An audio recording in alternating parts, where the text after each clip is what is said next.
네, 네, 안녕하세요. 네, 원장님, 오늘 이번 포럼 정말 의미 있는 계기로 아마 진행되는 걸로 알고 있는데 원장님께서 이번 포럼의 어떤 동기나 그런 것들에 대해서 다시 한번 좀 말씀을 좀 해주시면 감사하겠습니다. 네, 저희는 인천시 복지 공공기관입니다. 저희는 인천의 사회복지에 대해서 그 연구하고 그리고 공론장을 만들어서 이제 플랫폼의 기능들을 해서 복지계와 시민이 만나고 복지계와 이 사회가 만나는 그런 여러 가지 만남을 주선하는 역할도 하고요. 그리고 또 구체적으로 시민들이 더 나은, 더 가까운 서비스를 받기 위한 사회복지 시설을 직접 운영하면서 그걸 매개로 기존의 민간이 주로 담당하는 복지 서비스의 어떤 질적인 향상을 높이고 그리고 그러한 복지 서비스가 시민께 더 좋은 서비스가 될 수 있도록 공공기관이 그러니까 공공이 책임을 지겠다는 의지도 보여주고 그것을 매개로 표준 모델을 개발해서 민간을 지원하고 현장을 지원하는 그런 복지 종합적인 역할을 하게 됩니다. 그런데 그런 의미에서 인천은 지금 복지의 새로운 방향을 정하고 복지의 질적 도약을 하는 굉장히 중요한 시기입니다. 더더군다나 원래 이 복지는 이렇게 위험에 대한 공적 대응이기 때문에 위험이 있을 때마다 복지는 오히려 기회가 돼서 그 위험에 대해서 분석하고 함께 위험에 대해서 성찰하고 더 안전한 길들을 만들어가는 과정에서 복지가 성장했다고 볼 수 있습니다. 그런 부분에서 지금 우리 코로나 시대에 이 복지는 바로 굉장히 중요한 도약할 수 있는 저는 그런 기회라고 생각을 하고요. 공무원들이 굉장히 열심히 하시죠. 인천은 더더군다나 공공의료에 아주 앞장서고 대안을 만드는 그런 지역이 되는데요. 그런 의미에서 그 관계자, 보건의료인들, 복지인들이 많이 노력을 합니다. 그러나 이렇게 제공자들이 아무리 열심히 노력을 해도 거기에 시민들이 그냥 대상이 되거나 시민들이 혹은 그냥 운명으로 받아들이거나 뭐 이렇게 되었을 때는 저는 이 위험은 그대로 어려움이 있으리라고 봅니다. 그래서 궁극적으로 복지에 대한은 시민들이 주체가 돼서 함께 나와 나를 둘러싼 공동체의 위험에 대해서 살펴보고 더 나은, 더 안전한 나의 삶, 내 아이의 삶, 나의 노후, 그리고 우리의 삶, 나와 우리를 둘러싸고 있는 이 세상에 대한 그런 부분들에 대해서 깊게 살펴보고 더 안전한 세상을 상상하고 그리고 그러한 상상이 실현될 수 있도록 실천하는 과정에서 만들어졌다고 할 수 있겠습니다. 요약하면은 인천의 복지는 시민 참여형 복지를 추구한다라고 할 수 있겠습니다. 그래서 오늘의 이 제1회 저희 인사 포럼은 바로 이렇게 시민들이 참여한 그러한 공론장의 기회를 제공한다 이렇게 볼 수 있겠고요. 기존의 모델이 되는 시민들 아까 이렇게 여기 나왔던 인사 비전너리를 통해서 그런 분들도 만나게 해드리고 그리고 앞서서 이 위험에 대해서 함께 성찰하고 대안을 만들어가는 그런 분들에 대해서 지금 이제 사례를 나누고 그리고 우리가 더 안전한 더 풍요로운 그런 공동체를 함께 상상하는 이 과정이 인사 포럼이라고 볼 수 있겠습니다. 네, 원장님 좋은 예, 말씀 감사합니다. 원장님께서 좋은 말씀 해주시는 동안 채팅방에서 정말 여러 가지 질문들이 많이 올라오고 있는데요. 그 질문들 중에 하나를 제가 뽑아 봤습니다. 코로나 시대 전부터 아동들에게 일상에서 선배 시민의 삶을 보여주신 선생님들께 존경과 감사 인사드립니다. 코로나 시대에도 우리 복지 공동체에서 유지해야 할 핵심 가치가 있다면 무엇일까요? 라고 이제 질문이 올라왔는데요. 어떻게 강수민 부장님께서 답변해 주실 수 있으신가요? 아니면 뭐 예, 박대훈 제가 교사님께서. 먼저 예, 원장님께서 네. 그럼 이번에 답변해 주시겠습니다. 저는 저 연수종합사회복지관의 사례는 정말 놀라운 사례라고 할 수 있는데요. 임대 아파트고요. 그리고 대부분 경제적으로 취약한 분들이 살고 계시는데 그분들이 그냥 복지의 대상이 아니라 이분들이 복지의 주체가 돼서 나와 후배 시민들의 삶에 대해서 돌아보고 그리고 더 나은 삶에 대해서 함께 토론하고 그래서 제가 볼 때는 한 10여 년을 그 학습을 하셨죠. 예, 그러니까 그 학습의 과정이 성찰과 나와 나를 둘러싼 세상에 대한 그런 그 학습의 과정이고 그 과정에서 더 나은, 더 안전한 그러한 세상, 나의 삶이 우리의 삶이 될 수 있도록 나답게 우리가 함께 실천해 보자라고 하면서 다양한 길을 찾아가는 그야말로 인복 시민 참여단의 아주 대표적인 수범 사례를 만들었다고 볼 수 있겠는데요. 그래서 저는 여기에 핵심 가치는 공감, 그 복지에 대한 대상이 아니라 시민이 주체가 돼서 그 살펴보고 참여한 그러한 것이 저는 핵심 가치가 아닐까 싶고 그야말로 시민 참여형 복지의 모델이 바로 핵심 가치라고 할 수 있겠습니다. 네, 네. 원장님께서 이 복지 공동체를 위한 핵심 가치는 공감이라는 아주 좋은 말씀을 해주셨습니다. 다음 질문 넘어가도록 하겠습니다. 다음 질문은 박대훈 선생님께 들어왔어요. 사례 발표를 참 인상 깊게 본 시청자인데요. 코로나 시대 아이들과 마을의 만남을 주선하고 싶은 분들께 좋은 역할 모델이 되어주신 것 같습니다. 아이들을 마을 속 민주 시민으로 성장시키기 위해 부모, 형제, 이웃들이 어떤 것부터 시도해 볼 수 있을까요? 라고 질문이 들어왔는데요. 박대훈 교사님께서 답변 부탁드리겠습니다. 일단 제가 이런 프로젝트를 학생들과 하는 가장 큰 이유부터 먼저 말씀을 드려야 할 것 같아요. 저는 인천에 사는 사람들을 좀 만들고 싶은 생각이 굉장히 강렬하게 있습니다. 그러니까 인천이 놓여진 지역적 환경이 특징이긴 한데 우리가 수도권이라고 이제 불리기는 하지만 이제 서울에 마치 이제 끼어 있는 도시처럼 느껴지는 경우가 많거든요. 그래서 마을에서 자란 아이가 그 마을의 삶을 함께 사는 것이 가장 의미가 있다고 보여지고요. 그렇다면 사실은 이 가족이든 아니면 자신의 동료든 선후배 가든 간에 이들이 해야 될 가장 큰 거는 뭐냐면 마을을 이해하는 거겠죠. 그러니까 우리의 마을의 생태 환경이 어떤 것인지, 우리 마을에는 어떤 사람이 사는 것인지, 그 마을 사람들의 이야기를 하나씩 듣는 그런 습관을 가졌으면 좋겠습니다. 그러니까 아주 기본적인 거로 보여져요. 누군가 이야기를 듣는 것, 누군가와 마음의 교류를 나누는 것이 필요하다고 보고요. 그러면 그 안에서 문제가 보여질 겁니다. 그러니까 제가 많이 놀라고 있는 게 뭐냐면 아이들이 매일 학교를 오는데 그 학교를 오는 과정에서 그 학교를 오기까지 깨끗하게 쓸려져 있는 그 거리의 환경, 그게 누가 했는지를 사실 아무도 몰라요. 잘. 다만 그냥 아침에 와서 청소를 했겠지라고 생각하겠죠. 그러니까 그걸 놓여진 위치 하나하나를 알려면 마을 사람을 이해해야 한다고 저는 보여지고요. 또 마찬가지죠. 현재 놓여진 이 공원이 어떤 과정 속에서 공원이고 그 공원 밑에는 도대체 무엇이 있는지. 그래서 제가 살고 있는 서구 지역에 선사유적지가 있어요. 근데 선사 박물관도 있기는 합니다. 그런데 더 놀라운 건 그 위가 여기거나 공원인 거죠. 묻혀져 있죠. 그 얘기는 뭘까요? 우리가 이 마을에 살고 있는데 너무나도 마을의 이야기를 모르고 있다는 것. 그래서 부모님 가정에서 가장 먼저 하실 것은 아이의 손을 잡으시고 동생이나 형, 오빠 손에 서로 잡고 마을을 하나씩 들여다보는 것부터 해보시면 사회의 문제가 보여질 것이다. 그리고 우리 그걸 통해서 우리 가족이나 우리 동료, 우리 동네 마을 사람들의 이해까지 모두 풀어질 거라고 생각을 합니다.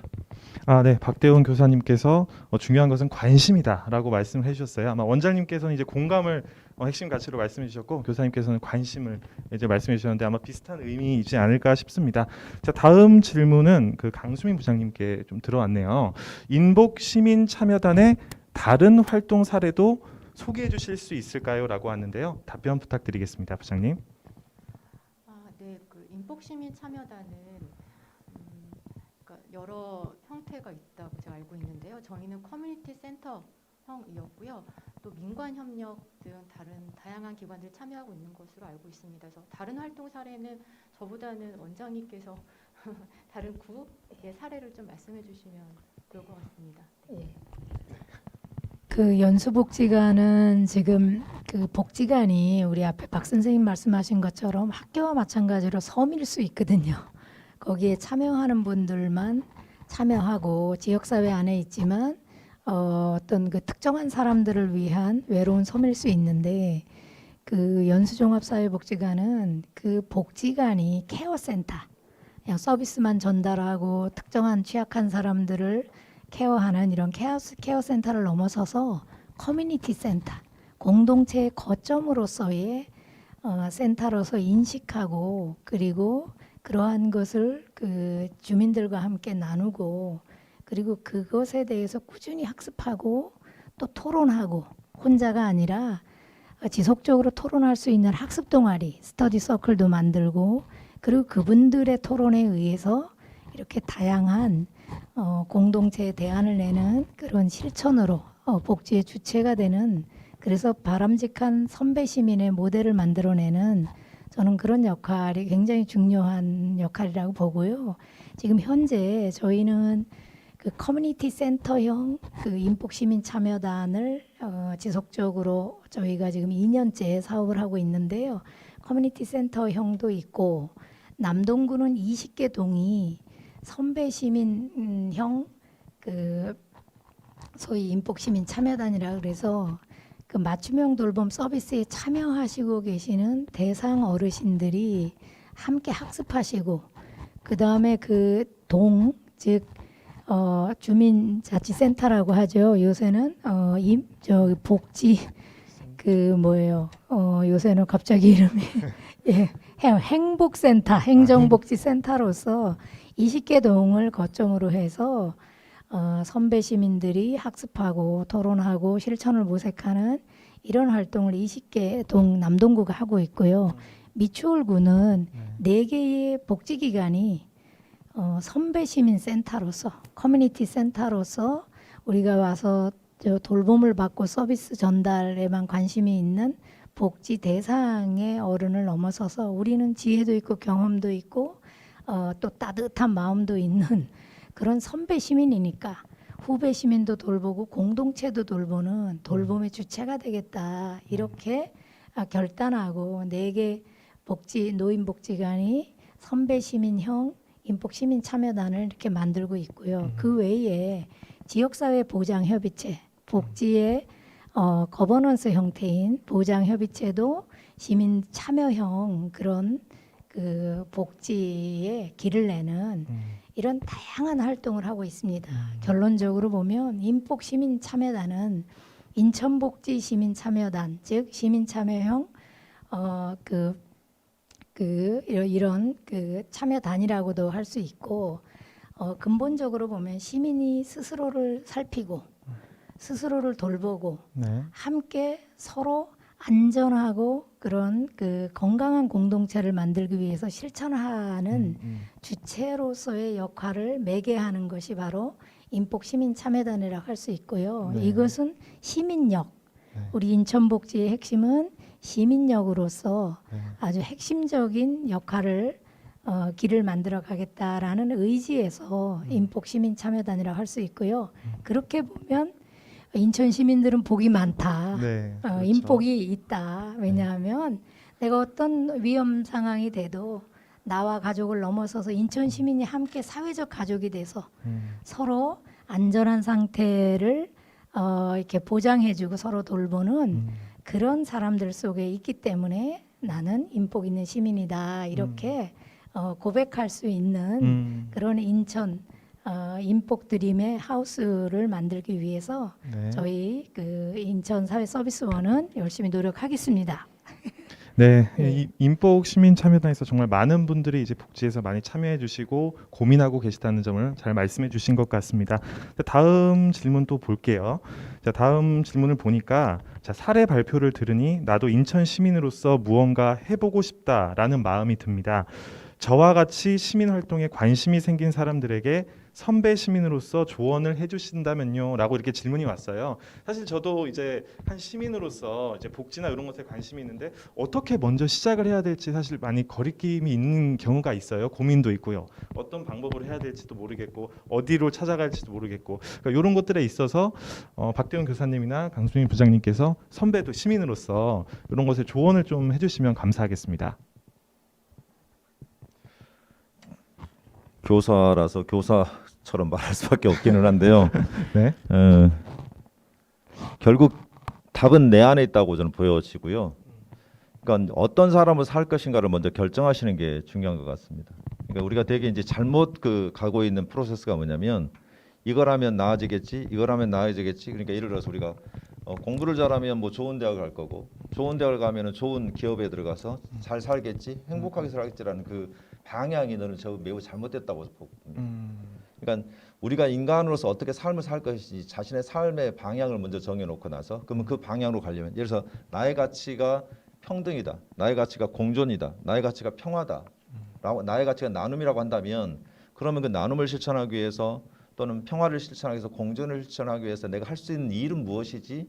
이렇게 질문을 던지는 겁니다. 역으로. 이렇게 던지면 그러면 지금 할 수 있는 일 하나씩 보이기 시작할 겁니다. 그래서 저는 질문의 방법에 의해서 먼저 시작을 해야 된다. 아까 제가 얼핏 화면에서 보여드렸는데 질문을 하면 그 질문에 따라서 성찰이 생기기 시작합니다. 그리고 그 성찰에 의미는 이제 실천이 가는 거죠. 그러니까 이 질문을 읽고 성찰을 하고 실천을 해줄 때 사람은 가장 빛이 난다고 얘기를 하거든요. 그래서 어떻게 나는 시민으로 살까? 나는 주변의 시민단체는 보이지 않는데라고 생각하시면 그건 오히려 어려운 질문이 되고요. 제가 봤을 때는 나는 이런 사람으로 살고 싶어, 나는 나눔의 가치를 실현하고 싶어 한다면 그 나눔의 가치를 실현하는 단체가 보일 겁니다. 그리고 그 나눔을 같이 함께하는 사람이 있는데 여기서 아까도 제가 교사라고 말씀드렸잖아요. 공부할 사람 함께 찾는 게 매우 중요해 보입니다. 저는. 그러니까 함께 공부하고 함께 이야기를 나눌 사람을 찾는 게 그게 저는 연대라고 보여지고요. 그게 좋은 방법이 아닐까라고 생각을 해보고 있습니다. 네, 교수님 좋은 말씀 감사합니다. 계속해서 다음 질문 이어가겠습니다. 제가 박 선생님 말씀에 조금만 보완하면 예. 구체적으로 저희는 시민이 참여할 수 있는 많은 사업들을 합니다. 학습 동아리 사업. 네. 시민들이 3인 이상이 모여서 내 삶에 대해서 함께 둘러보고 더 나은 삶을 위에서 소통하고 어떤 실천의 접점을 만들 수 있는 그런 학습 동아리 사업을 올해도 한 30여 개를 하고 있고요. 네. 작년에 이어서 지속적으로 하고 있고 그 다음에 다양한 시민 교육 프로그램이 있습니다. 인식 개선 사업이라든지 또 지역사회 보장교육 모니터링 사업 등등 해서 정책에 시민이 참여할 수 있는 여러 강좌들을 저희가 만들고 있고요. 그리고 지금 앞에 말씀드린 대로 인폭 시민 참여단은 각 그 마을의 복지관, 저렇게 연수종합사회복지관처럼 혹은 그 행복센터 그리고 노인복지관 등등 해서 많은 그 시민들이 참여해서 함께 이런 역할을 할 수 있는 그런 계기들을 지금 많이 만들고 있고요. 그 외에 뭐 평생 학습관이라든지 우리 선생님이 계신 학교에서의 여러 가지 어떤 그 민주 시민 교육과 뭐 이런 대안들이 지금 현재 인천에서는 아주 적극적으로 그렇게 일어나고 있습니다. 그래서 길을 찾는 분은 어디든 내 주변에서부터 찾아주시고요. 네. 어려우시면 인천시 사회서비스원에 전화 주십시오. 그러면 저희가 안내해드리고 좋은 만남을 주선해드리겠습니다. 네. 오늘 홈페이지에도 자세한 설명이 좀 되어 있나요? 예. 예, 알겠습니다. 관심 있으신 분들은 인천시 사회서비스원 홈페이지를 접속하셔서 찾아주시면 감사하겠습니다. 자, 다음 질문 계속 이어가도록 할게요. 자, 다음 질문은 코로나 시대의 희망은 결국 사회적 연대감, 그리고 사회적 소속감, 사회적 자본을 얼마나 확충할 수 있을 것인가가 중요한 변수가 될 수 있을 것 같습니다. 이러한 것들에 대한 마을 속 중심 역할을 누가 어떤 기관이 하는 것이 가장 효과적이라고 생각하시는지 궁금하다고 이렇게 시청자분이 그 글을 올려주셨는데요. 이거는 어떤 분이 이렇게 답변해 주시면 좋으실까요?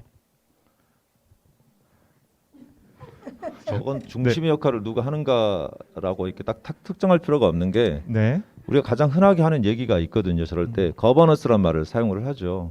그러니까 그렇죠. 누군가가 이걸 한번 해보시라고 외쳤을 때 그 외치는 것을 소리를 듣는 사람들이 있습니다. 그게 중심이 되는 겁니다. 그러니까 이제 뭐 저희 학교의 사례를 단순하게 말씀드리자면 학교는 학생 자치회라고 하는 운영위원들이 집행부가 있습니다. 그것도 흔히 말하는 이제 그들이 학교의 대표로 보여지죠. 그런데 실제로 신용고등학교가 지금 3년에 걸쳐서 이런 사업들을 계속 해오는 이유 중에 하나가 뭐냐면 어떤 사업이 벌어질 때마다 팀제로 운영이 됩니다. 그러니까 한 명이 외치는 거죠.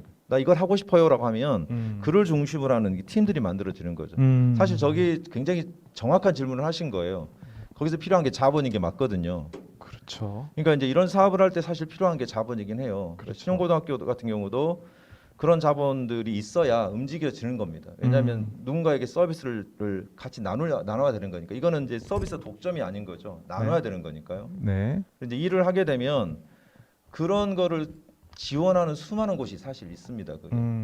이제 그게 낭비가 되지 않은 방법이기도 하고요. 네. 이제 그렇게 찾아내는 방법일 것이라고 보여집니다. 그러니까 저희 같은 경우도 시교육청에서 인천시교육청에서 받고 있는 예산도 있고, 그다음에 사회복지공동모금이라든가 이런 데서 받는 예산이 있듯이 그런 예산은 올 거라고 보여지고요. 중심은 하나가 아니라 다원적이고 여러 곳이다. 즉 거버넌스가 답이라고 저는 생각을 합니다. 네, 거버넌스가 중요하다는 또 답변을 교사님께서 해주셨습니다. 다음 질문 또 한번 볼게요. 자, 다음 질문은 복지관은 지역 주민들을 일상적으로 만나야 하는 곳인데 코로나 때문에 어려움이 많으셨을 것 같습니다. 코로나라는 난관을 지금 복지관에서는 어떻게 이렇게 극복하고 계신지에 대해서 궁금하신 점이 있으신 것 같네요. 부장님께서 좀 답변 부탁드리겠습니다. 네. 저희 사실 2월 10일 정도 경이었던 것 같아요. 그때부터 복지관이 이제 휴관을 하라는 이제 권고를 받았고, 저희 인천에 20개 종합사회복지관이 있습니다. 그래서 그 복지관들이 다 2월 10일 이후에 휴관을 해야 되는 상황이었는데, 사실 굉장히 어떤 절망감도 좀 들었고, 그럼 어떻게 해야 될까? 이제 앞으로 어떻게 서비스를 하란 말이지? 그러니까 모두가 사실 같은 고민을 했었던 것 같고요. 복지 서비스가 사실 대면이 중심이고 기본이기 때문에 비대면으로 무엇을 할 수 있을까? 또 그것이 성과가 있을까? 계속 이제 물음표를 갖고 있었어요. 하지만 또 답을 또 찾아지긴 하더라고요. 그래서 방역을 또 철저히 하기 위해서 열화상 카메라를 또 지원해 주셔서 복지관 이제 20개 다 열화상 카메라를 설치해서 방역을 좀 철저히 하게 됐고, 또 저희가 경로 식당 운영하는 이제 복지관들이 많습니다. 근데 식당 운영도 전면적으로 이제 할 수가 없어서 어르신들께서 또 식사를 하지 못하는 상황이 또 발생을 했습니다. 그래서 직원들이 대체식을 다 포장을 해서 배달을 다 직접 가서 저희 직원들만 저희 거의 항상 배달, 이제는 배달 굉장히 너무 잘하고 있는데 그러니까 직접 가서 만나고 또 안전하게 대면을 하기 위해서 철저하게 좀 방역수칙 지키면서 하고 있습니다. 또 주민분들께서도 많이 또 협조해 주시고 계시고요. 또 결국 이것도 적응을 하는 것 같아요. 지금 생각해 보면 사실 코로나가 아니었을 때도 전혀 어떤 어려움이 없었던 건 아니거든요. 또 다른 새로운 어려움이 이제 생겼다는 건데, 또 이걸 극복해 가면서 그러면 또 어떤 다른 어려움이 있어도 또 극복할 수 있겠다라는 그런 또 생각도 좀 드는 것 같습니다. 그래서 저희 20개 종합사회복지관의 그런 코로나 시대에 활동했던 내용들을 작년에 또 끝 그리고 시작이라는 사례집을 또 제작해서 만들어서 또 그런 사례들을 좀 알리는 계기도 좀 되었거든요. 또 찾아보시면 또 좋을 것 같습니다. 네, 감사합니다. 네, 좋은 말씀 감사합니다. 네, 이상으로 이제 시민 공론회장 시간을 모두 마치도록 하겠습니다. 인천의 복지에 대해서 다시 한번 고민해보는 소중한 시간이었는데요. 마지막으로 참석해주시는 분들께 소감 한마디 부탁드리겠습니다. 먼저 신영고등학교 박대훈 교사님, 먼저 소감 한 말씀 부탁드리겠습니다. 제가 교사로서 자주 갖는 이제 질문은 그렇게 아이들을 가르쳐서 뭘 할 것인가입니다. 아이들을 시민으로 만들고 싶은 게 저희 굉장히 큰 꿈이기도 하거든요. 그러다 보면 이렇게 하고 있는 분들을 만났을 때 가슴은 더 뜁니다. 그러니까 이런 사람들이 있다는 거잖아요. 그러니까 절망의 시대에, 어두운 시대에 왜 우리는 계속 이런 사람들을 이어나갈 수 있지? 라는 질문을 하고 다시 그 시대를 거슬러 올라가서 보면 그 시기에 이런 곳에서 뛰고 있는 분들, 지금 제 앞에도 굉장히 많은 분들이 우리 함께 해주고 계시거든요. 여러분들 보이지 않는 곳에 이런 분들이 있다고 보여주시면 되겠고요. 아마 이제 신용고등학교 학생들이 일으킨 작은 또 물결이 곧 여러 학교에게 퍼져 나가게 될 것입니다. 그때 그 학생들이 어쩌면 지금 이 영상을 보고 계시는 분들을 찾아갈 수도 있을 겁니다. 그때 선배 시민으로서 후배 시민들의 그 이야기에 귀 기울여 주시고 선배들로서 경험과 삶의 이야기를 적극적으로 내뱉어 주십시오. 그러고 나서 아까 제가 거버넌스 말씀을 드렸듯이 여기도 중심이 좀 여러 곳 있잖아요. 여기도 중심이고 여기도 중심이고 모두가 중심이 된다는 생각을 하시면서 함께 그 중심들을 만들어가서 좀 더 나은 세상 그리고 살만한 곳으로 만들어갔으면 좋겠습니다. 오늘 참여해서 너무 좋았습니다. 고맙습니다. 네, 교사님 좋은 말씀 감사합니다. 다음으로 연수종합사회복지관 강수민 부장님께도 소감 한 말씀 부탁드리겠습니다. 아, 네. 제가 방송 체질이 아니어서 너무 떨었던 것 같은데요. 이해해 주시기 바랍니다. 제가 큰애가 고등학생이어서 정말 선생님 같은 분을 만나면 참 좋겠다라는 또 생각이 들기도 했습니다. 이런 자리에 또 초대해 주셔서 저에게도 좋은 경험을 할 수 있는 그런 시간이 되었습니다. 저희 지역사회복지관 직원들은 사회복지사들 모두 함께 주민들과 함께 코로나 시대에 또 희망을 찾기 위해서 계속 앞으로도 함께 걸어가도록 하겠습니다. 감사합니다. 네, 부장님 좋은 말씀 감사합니다. 그럼 이제 마지막으로 인천광역시 사회서비스원 유혜숙 원장님의 소감과 폐회 인사를 같이 듣도록 하겠습니다. 네, 오늘 너무 설레는 그리고 아주 힘이 솟는 그런 날이었습니다. 저희가 이렇게 어려운 시기에 함께 대안을 만드는 분들, 그분들이 같은 자리에 모여서 이런 그 힘들을 함께 나눌 수 있는 이런 인사 포럼을 할 수 있게 돼서 저희는 너무 기쁘고요. 앞으로도 원래 복지는 그 위기가 기회이고, 그런데 문제는 그 제공자 중심을 넘어서서 제공자들도 지금 인천은 그 어느 때보다 열심히 하고 있거든요. 공무원들, 복지사들, 또 우리 박 선생님 계시지만 교사들 등등해서 정말 이 힘을 이렇게 내고 계시는 거를 저희는 많이 확인할 수 있거든요. 근데 이분들만 맡기면 안 되고 함께 시민이 이제는 나서서 스스로를 돌보고 우리 아이들의 미래를 보고, 그리고 더 나은 나와 우리 아이들의 그 미래를 위한 그런 그 안전한 공동체에 대해서 성찰하고, 그리고 소통하고, 그리고 나답게 내 공간에서 함께 그 희망을 찾는 그런 일들이 많아져야 한다고 저는 봅니다. 오늘 인사 포럼이 바로 그런 자리가 된 것 같고요. 앞으로 저희 인천시 사회서비스원은 이 인사 포럼과 같은 이러한 역할들을 지속적으로 할 거고요. 열심히 시민들의 위험에 대해서 연구하고, 그리고 희망의 동력을 만들고 그것을 만드는 그런 사례들을 함께 이렇게 공론장을 통해서 서로 나누고, 그리고 구체적으로 시민들에게 안전한 서비스를 제공하는 데 역할을 다하겠습니다. 오늘 그러한 것을 힘있게 하겠다라고 이렇게 약속드리는 이런 좋은 그 희망의 근거들이 되어주셔서 감사드리고요. 자, 코로나의 위기 다 같이 힘내시고 저희 인천광역시 사회서비스원이 그 희망의 길들을 함께 만들고 함께 잇고 함께 확인하는 그런 자리들을 많이 만들겠습니다. 힘내세요. 감사합니다. 네, 시민의 공론회장 이렇게 함께해 주신 세 분께 진심으로 감사의 말씀을 드리겠습니다. 제2회 인천광역시 사회서비스원 포럼은 6월 4일 개최될 예정이오니 많은 관심 부탁드리겠습니다.